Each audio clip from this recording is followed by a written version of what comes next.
ल फेरि पनि मेरो भिडियोमा स्वागत छ है। र आज पनि म स्केच बनाउन जाँदैछु। र आजको लक्केस गाई चाहिँ को बनाउनुहुन्छ हेरौँ है त। म एउटा निकाल्छु होइन। ल दुर्गा सर, ल बधाई छ तपाईँलाई है। तपाईँको आज चाहिँ काम पर्न सफल भयो। ल ठिक छ, सुरु गरौँ है त।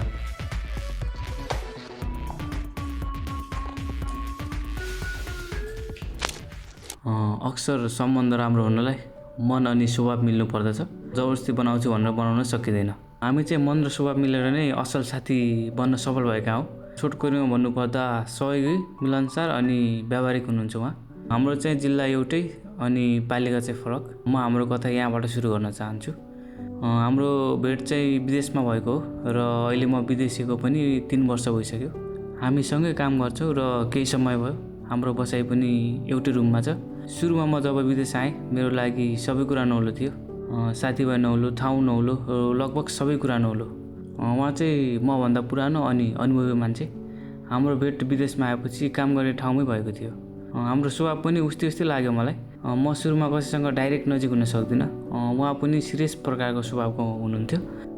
सुरुमा हामी हाई हेलो अनि काम परे मात्र बोल्ने गर्दथ्यौँ। अनि हाम्रो सेक्टर पनि फरक थियो। उहाँ एउटा सेक्टर सम्हाल्नुहुन्थ्यो अनि म चाहिँ अर्को।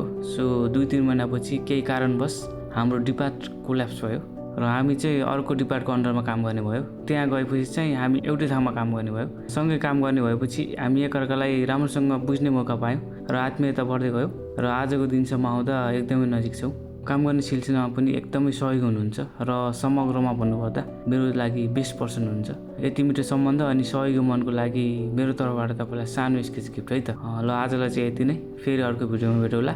अहिलेलाई चाहिँ म बिदा हुन चाहन्छु है त।